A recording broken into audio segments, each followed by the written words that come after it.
So let's go ahead and get started. We're going to record this for our friends. Who are we missing? Nathan Canelos and Mateo and Hawk. Yep. How could I forget? Okay. All right. So let's continue without talking over our teacher, Caleb. Thank you. Hey, let's continue this Bible study. So we finished off with the story of David and Goliath. Okay.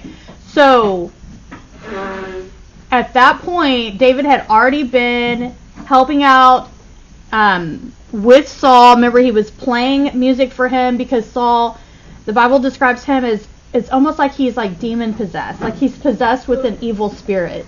And he's struggling. And so, go ahead. Like an actual demon inside him? Oh, I watched Superbook. Yeah. He's actually... The Bible, now, so this isn't a fun topic, and it's not a real popular topic, but the Bible describes people who are demon possessed. In many, like there's several stories of it. The good news is that if you have accepted Jesus, you cannot be possessed because you have the Holy Spirit, right? There's not room for both. So the fact that Saul is struggling with this tells us that he's made himself vulnerable to the point where an evil spirit could attack him, could influence him, and could affect him. You know what I mean? Absolutely. Well, now keep in mind also, the whole point of the Old Testament is that Jesus hasn't come yet. Right? There's no Messiah yet. So that's why when we get into the sacrifices and the temple and all of that symbolism, where we take that unblemished animal and we do our burnt sacrifice and all of that, because no one has come to pay the cost for our sin yet. Right? Anyway, so Saul is definitely struggling. So David comes in, knocks out Goliath, and at that point, Saul makes him a commander in the army. He says, okay, I need people like you. He brings him into the military, and David is a huge success. Like God, the Bible describes him as God being with him, and he does really, really well. When the Israelites would come home, it would be like a procession. So we're going down the streets, and then the people they're singing songs, they're welcoming them back. People are dancing in the street, like they're just excited, that their boys are home, and the people have been getting pieces of news from those front lines, right? They would send in reinforcements, send in people to take them food and such and such. So they knew chunks of what had been happening when they were at battle. And so as they would sing, Saul would hear certain songs that would make him really angry. So, Abdelaziz, did you say you had this first answer? So there were songs with these particular words in them that would really anger Saul. What were they?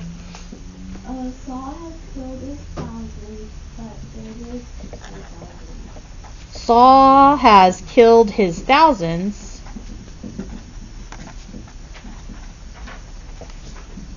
but David 10,000. Saul has killed his thousands, but David his 10,000s.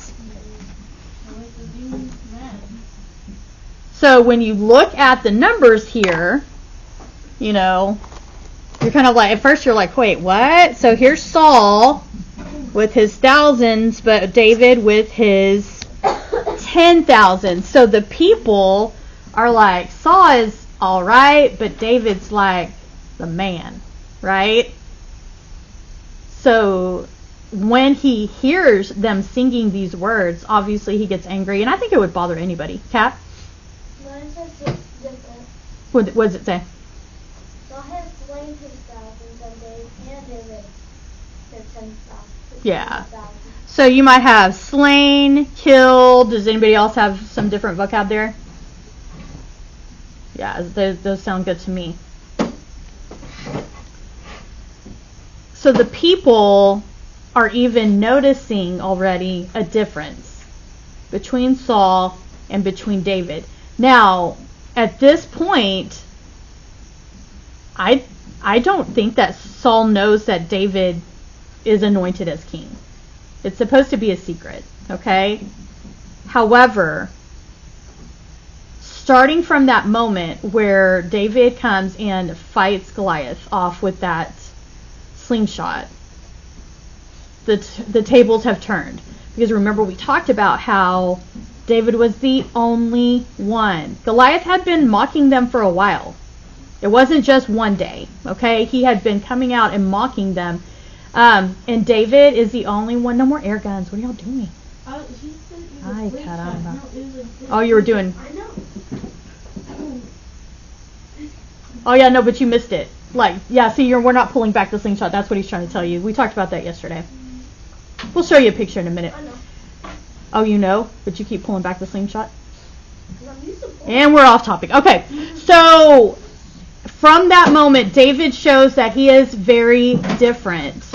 And where Saul didn't stand up and do the right thing, David did. And now that he's put him into the military, David's even showing him up on the battlefield, right?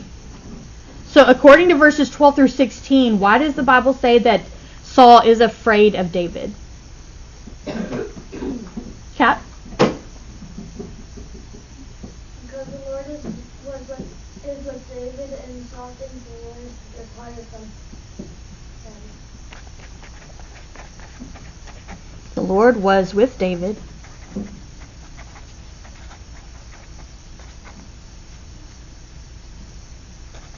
And had left Saul. When you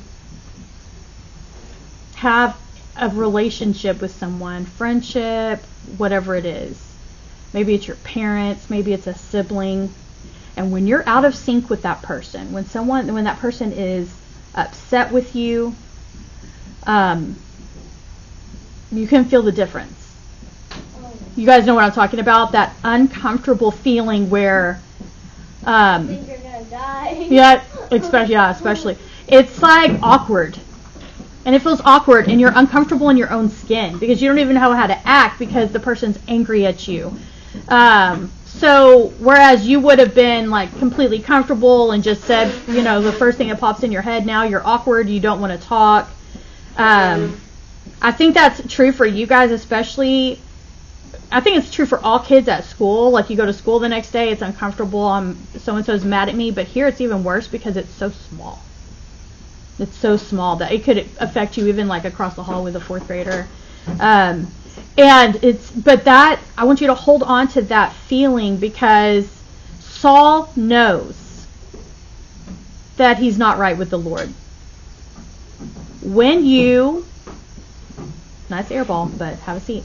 When you are in sync with God, when you are doing what's right. Remember we talked about me and LeBron, right? My bestie, LeBron. And Yeah, exactly. Remember? And I'm like, hey, he's my best friend. You're like, cool, get him on the phone. And I'm like, I don't have his phone number. Oh, but, you hang out with him? Well, no, we haven't hung out. Have you even met him? No. And how can he be your best friend, right? How can you say that this guy's your best friend when you haven't spoke to him, you haven't met him, you don't talk to him? So when you compare those friendships, and I start trying to say that LeBron and I are, tight, well, that gets fun to explain, right? Because, tight, why are you tight? When our auras are in sync. I don't know. What do you want me to say? So, no. No. You said you would. It's versus actually saying, yes, I really know him. To be able to show you pictures, to be able to call him on the phone. There's a huge difference. And Saul knows that he is out of sync with God. He knows that God is not with him, that he has broken that friendship, okay? But he can see, Caleb, it's like 3 strikes. Once you stop, okay? He can see and watch David, and he knows. He can watch David and say, wow, God's really blessing this guy. God is making everything he touches successful. He can see that David is a person through his actions, right?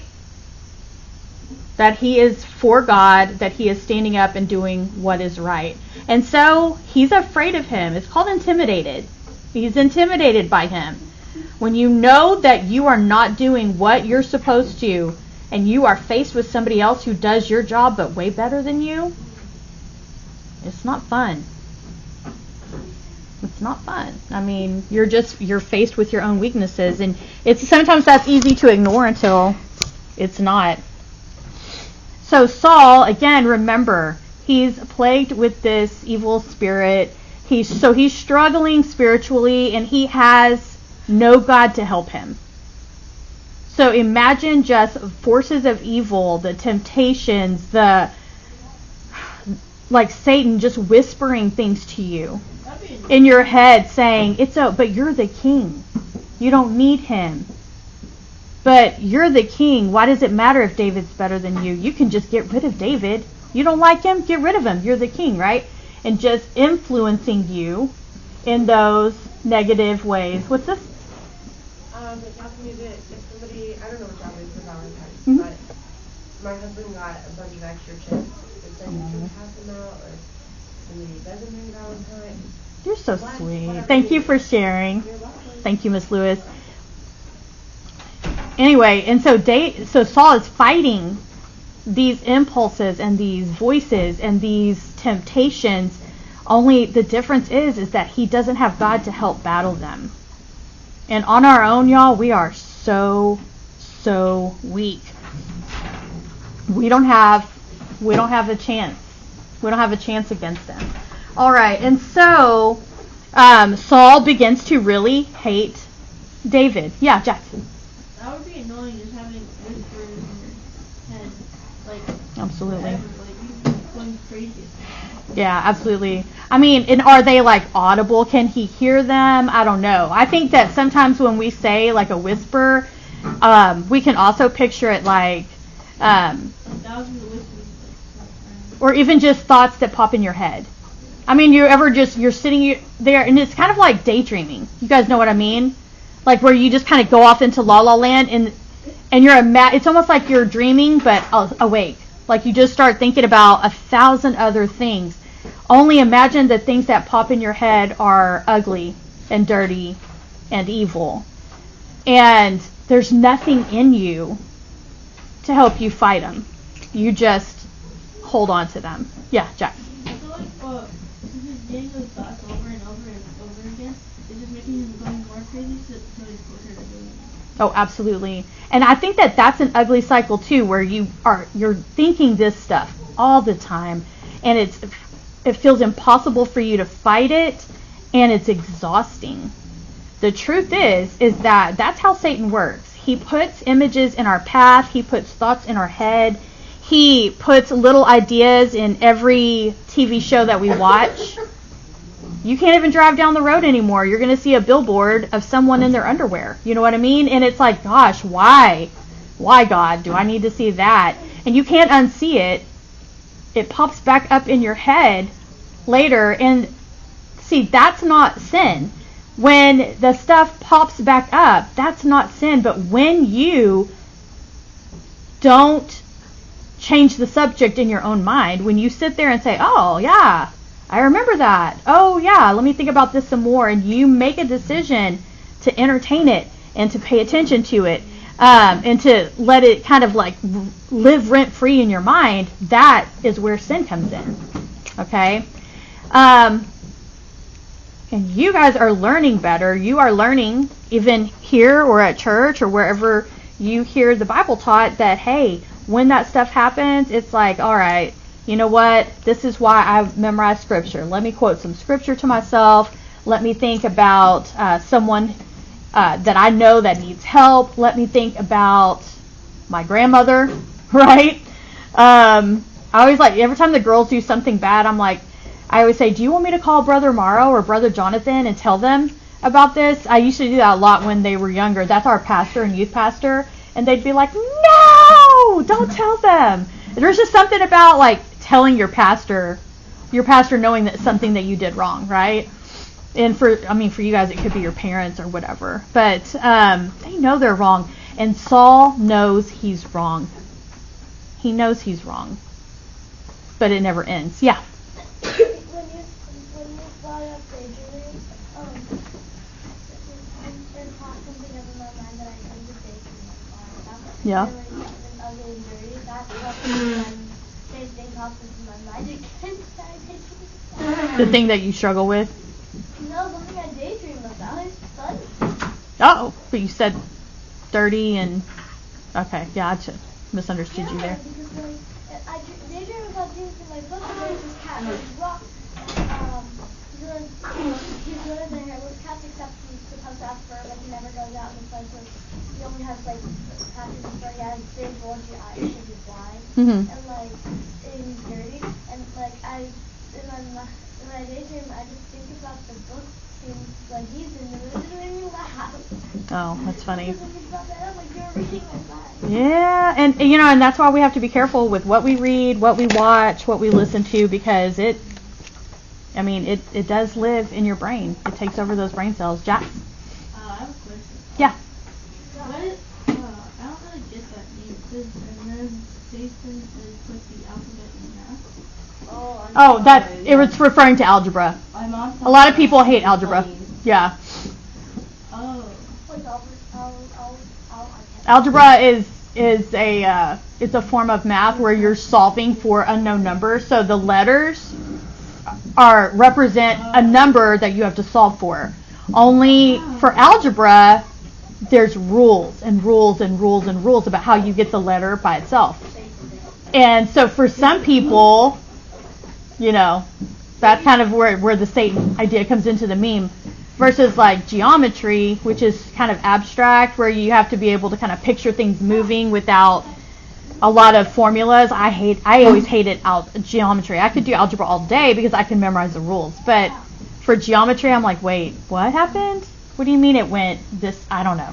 Anyway, all right. So when Saul decides that David is enemy number 1, he starts trying to kill him. So let's walk through that real quick. Can somebody tell me what happened in chapter 18, verse 7, Catalina? 18:17, sorry, thank you. Uh-huh. He told himself he will not raise a hand to kill David, but to let the Philistines kill him. Okay. So he sent David to be killed by the Philistines.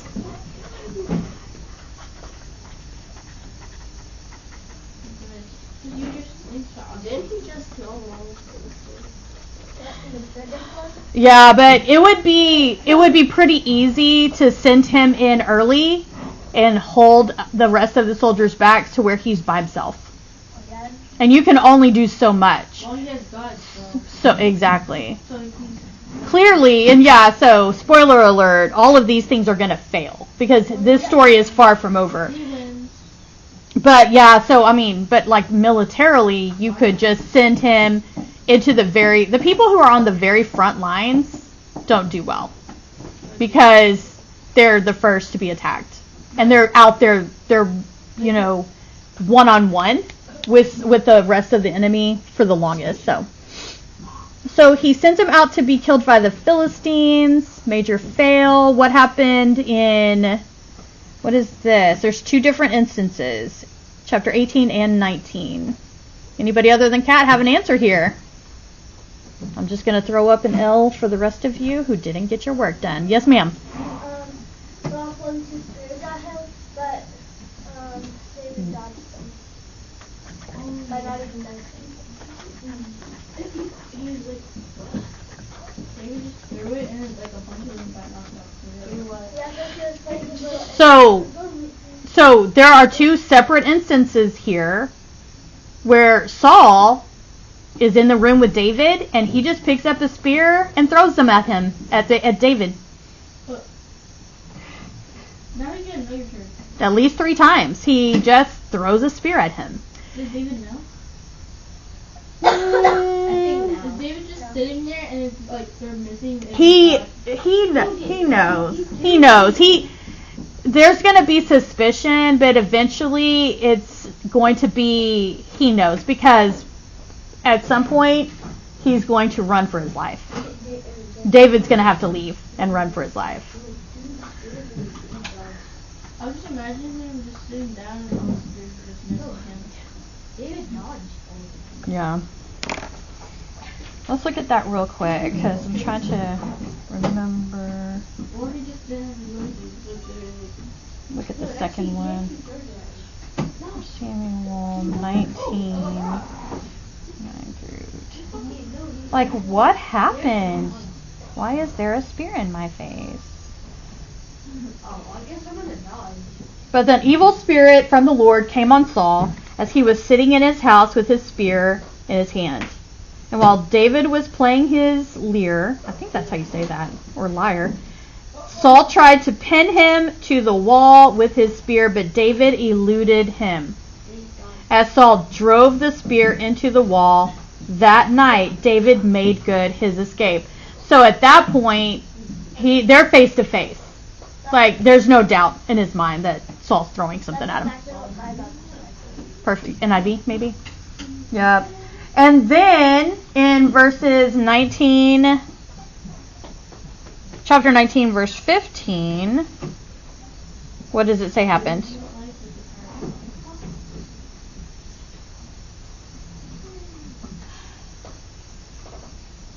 Then Saul sent the men back to David and told them, "Bring him up to me in his bed so that I may kill him."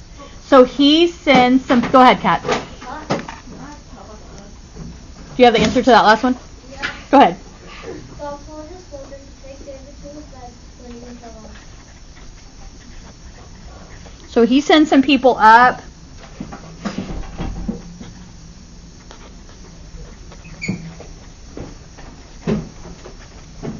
To send David, to bring David to him to be killed. So they go and they pull him out of bed.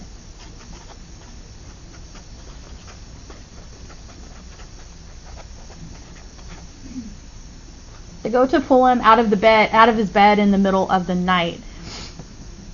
I probably have said this before to you, but when we sleep, we fall into something called REM sleep, and it's like, I want to say the range is like 2 a.m. to, I don't know, 5. Like, there's a certain point where if you're having a solid sleep, you fall into this sleep that is really deep. And it's where it's hard to wake you up. Like, it would be easy to take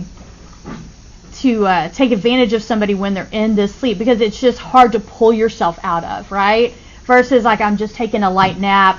And the police will often run raids at this time of night, like during those hours, hoping that, wherever it is that they are falling into, that those people are in that REM sleep, so that they have a better chance of capturing people versus having to fight them off. And so when you look at something like this, and Saul is like, oh yeah, let's just wait, until he's definitely fast asleep, and then go pull him out of his bed. Yeah, just bring him to me in the very middle of the night.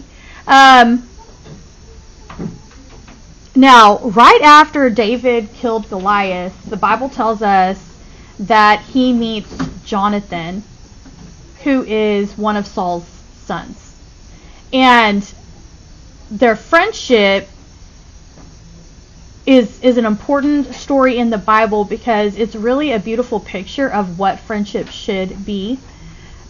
Poor Jonathan, knows that his dad is cuckoo for Cocoa Puffs. Okay? He knows it.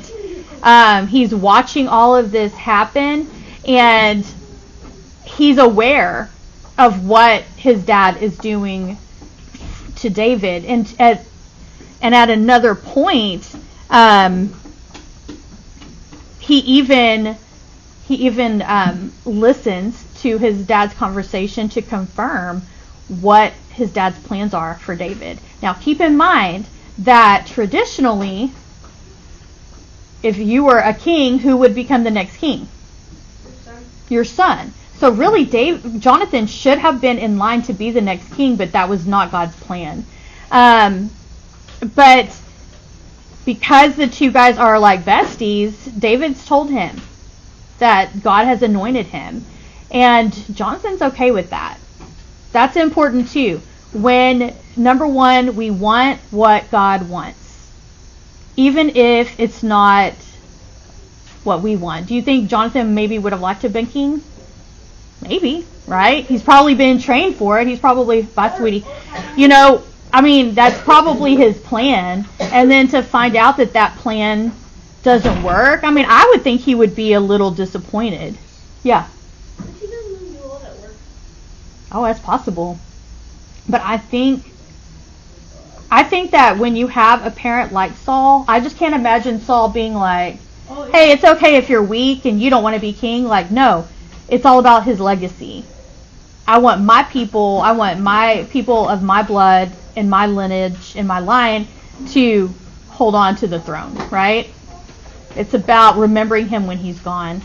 But you also see Jonathan then, even if he was disappointed or not, in not becoming the next king, accepting that his friend is the replacement. And still supporting David, and still, number one, being a good friend to him. We should... What's happening? What was that? Salem? Okay, thank you. What is that? Strike 1 billion gazillion? Alright, so it's important here, and this is important. The Bible talks about the family of God, and it says that when one part suffers, we all suffer, and when one part rejoices, we all rejoice, like a family, right? And that's what our friendships should look like as well within Christianity. We should be happy for our friends. We looked at the 10 Commandments, right? Envy, jealousy, was that one of them? You shall not covet from your neighbors, right? You shouldn't want what other people have. Be happy when other people are successful, and don't. You could be like, man, I wish that would happen to me someday. But to say, oh man, stupid David, that should have been mine, right? There's a difference in those attitudes. And so in their friendship, the support is there and the love is there, to the point where Jonathan is even able to help David over his own dad. And I think that's important as well. When it's kind of like when the people say blood is thicker than water. What do they mean by that? Blood is thicker than water. What do you think, Faith? What does blood is thicker than water mean? I used to remember this. I forgot all about it. It's like... Okay, so let's say that blood represents family and water represents your friends. Blood is thicker than water. What should be more important? Blood. The blood, right? The family. You should put family before all others. But what if your family is really, really wrong? Right. Like, we don't just put our family above other people. We do what's right even when it's hard. Jax, what do you want to say? I don't take water if you know that your family is being possessed by demons. Yeah. His dad's wrong. He's watched him. And I guarantee you, the people in that court, I'm sure there are plenty of people who have been watching Saul slowly go downhill and recognize that there's a problem. Not to mention his own son. So definitely, so they show here, even in their friendship, that we don't just support our family. We still do what's right, even if it means choosing our friends over our families. And so we're going to find out that Jonathan actually is going to help save David from his father. All right, so a couple of verses that we can take a look here that kind of walk us through that friendship. All right, so 1 Samuel 18:1. Did anybody get this one? What did it show us?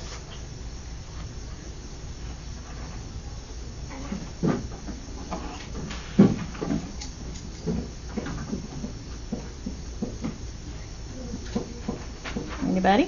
Bueller? 1 Samuel 18:1 says, after David had finished talking with Saul, Jonathan became one in spirit with David, and he loved him as himself. So we can put that right here. Now don't make it weird. Don't make it weird. These guys are like brothers, okay? They would die for one another. They love their friends. Hey guys, that's extremely important. I wish my husband could be here to tell you. He has a best friend, and they refer to themselves like as Jonathan and David.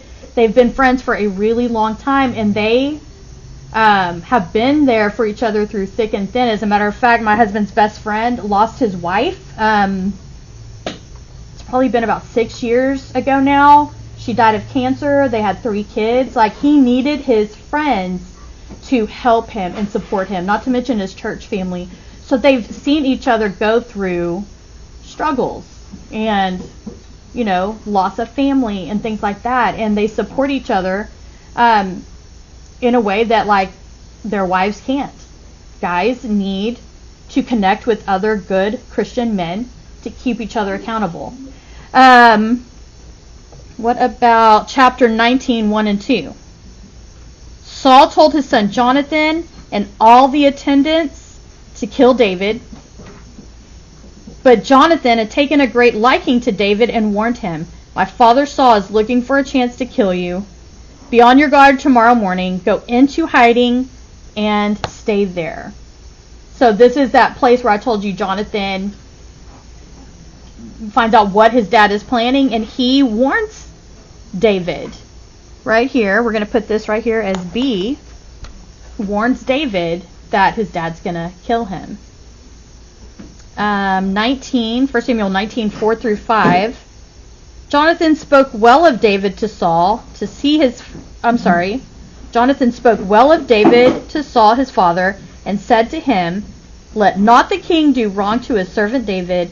He has not wronged you, and what he has done has benefited you greatly.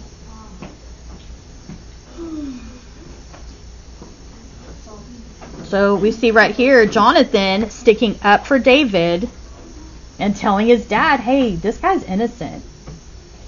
I'm kind of picturing Saul as this like crazy guy that you don't want to argue with. But he even shows his dad, hey, I'm not on your side. Like, he stands up for David to his own crazy father. I could never. I don't want to die. I don't think anybody wants to die. I don't think God wants you to put yourself in a situation where you're going to die. But I think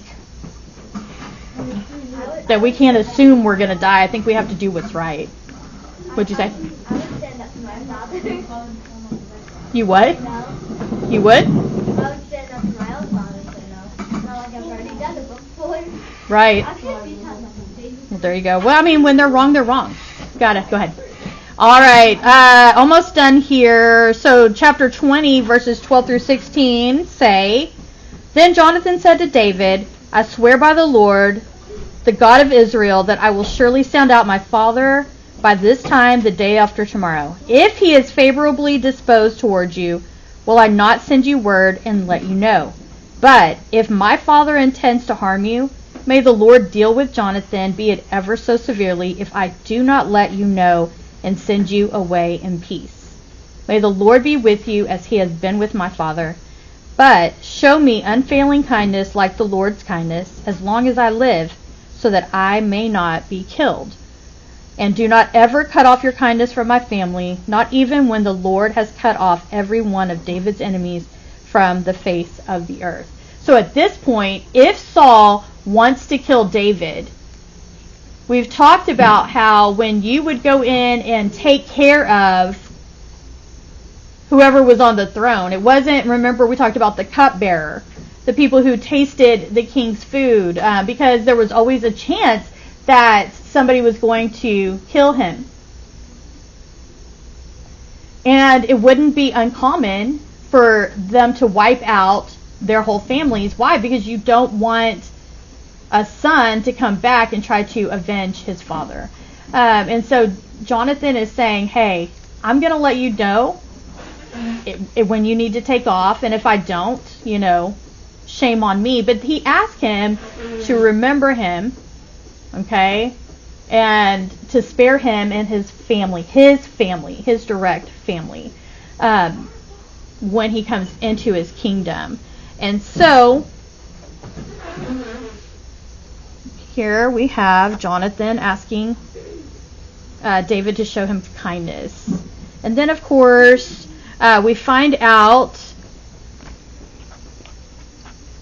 much later in 2 Samuel that later David is made aware of a son of Jonathan's that has survived, Mephibosheth, and he was actually someone who had a handicap and could not walk. Now, it would not have been, this is not a person that society didn't have a lot of use for people who had disabilities at that time.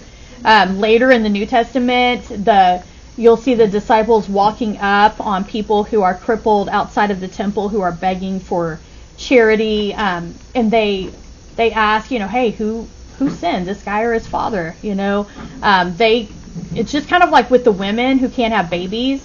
People assume that something very bad, that person has done something bad or really sinned and deserve what they get. So the same thing with anybody who has a physical disability. But this kiddo, some people had taken him in, and then David later steps up and makes sure that Jonathan's son has what he needs. All right. So he holds on to his promise well after Jonathan is gone. All right. So we'll pick up with section C tomorrow.